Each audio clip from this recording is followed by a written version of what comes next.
আব্দুল্লাহ জাহাঙ্গীর রহমতুল্লাহ আলাইহির স্মৃতিচারণ হচ্ছে একটা সবচেয়ে ভালো জিনিস লাগে ওনার কাছে, হচ্ছে উনি আলহামদুলিল্লাহ আল্লাহ থেকে অনেক বড় জ্ঞান দিয়েছেন, কিন্তু বিনয় কাকে ছিল কাকে বলতে ওটা উনি আমাদেরকে দেখিয়েছেন।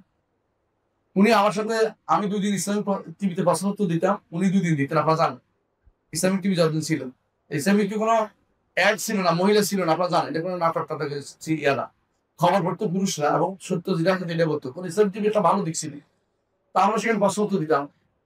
কিন্তু উনি আমাকে কোনোদিন সার ছাড়া কথা বলতেন না, অথচ উনি আমার 10 বছর আগের মানুষ, এত বিনয়ী মানুষ। মাঝে মধ্যে চলে আসতেন, অফিসে এসে বলতেন যে কার সাথে কথা বলবো, আপনার সাথে একটু কথা বলে যদি কোনো একটা সমাধান পাই। উনি কিন্তু সমাধান করে রাখছেন, কিন্তু আমার সামনে করছেন কেন, যাতে আমিও একটু ইন্সপিরেশন পাই, মানে ইয়া পাই।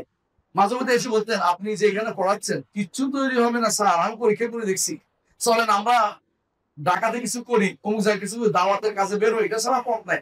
এই হচ্ছে আমার স্যারের অন্তরের ভিতরে আগুন জ্বলতো সারাক্ষণ, কিভাবে দাওয়াত দেওয়া যায়, কিভাবে সহি আকীদার দিকে মানুষকে আনা যায়। তিনি এই জন্য, আমি একটা ফেসবুকে একটা স্ট্যাটাস দিয়েছি, লিখেছিলাম যে তিনি দেখছেন যে এদেশের মানুষের আকীদার সমস্যা, আকীদার উপর বই লিখছেন। তিনি দেখছেন যে এদেশের মানুষের সুন্নাহর সমস্যা, তো ইহইয়া সুন্নাহ লিখে সুন্নাহ ঠিক করেছেন। তিনি দেখছেন যে এদেশের মানুষ মিথ্যা হাদিস, মিথ্যা হাদিসের উপর বেসাতি করে আছে। উনি হাদিসের নামে জালিয়াতি বইটা লিখছেন এবং মওজুআত বইটা তিনি আলোচনা অনুবাদ করেছেন। আমার কাছে একদিন যে উপস্থিত হয়েছে, শুনছি আপনার বাবার লাইব্রেরি আছে একটা, আমার দাদার লাইব্রেরি একটা ছিল, আমার দাদা আলেম ছিল, ওখানে শুনছি বাবার লাইব্রেরি দেখেন তো কোনো বই পাওয়া যায় কিনা এই বইটা। আল্লাহ কি ইচ্ছা, আল্লাহর ইচ্ছা, আমি ওখানে যাই দেখি যে এই বইটার আরেকটা কপি আমার দাদার লাইব্রেরিতে আছে, আল মওদুআত। উনি এটা বইয়ের ভূমিকা লিখছে, দেখে ওই বইয়ের ভূমিকা লিখছে। আমি এটা ওনাকে, উনি এত খুশি হয়েছেন যে আমার কাছে একটা কপি ছিল, ওটা কোথাও কোথাও এরকম ছিল, আপনার এটা কপি ভাই, আমার 2টা মিলে একটা কি হয়েছে, পাণ্ডুলিপি হয়েছে। এখন আমি বলতে পারবো যে আবু জাফর ফুরফুরার লোকেরাও বেদাতের বিরুদ্ধে কথা বলছে, সুতরাং আপনারা শুনতে হবে। কারণ উনি তো ফুরফুরা মাসলাকে দাওয়াত দিতেন, ওদের কাছাকাছি থাকতেন।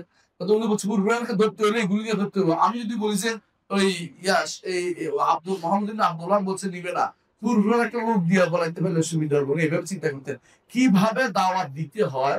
সিস্টেমটা মনে হয় আমার স্যারকে আল্লাহ তাআলা ইলহাম করেছেন, এত সুন্দর করে তিনি দাওয়াতের কাজ করতেন। এটা আপনারা দেখেছেন, আল্লাহ তৌফিক দান করুন। বুঝতে পারছেন? জি।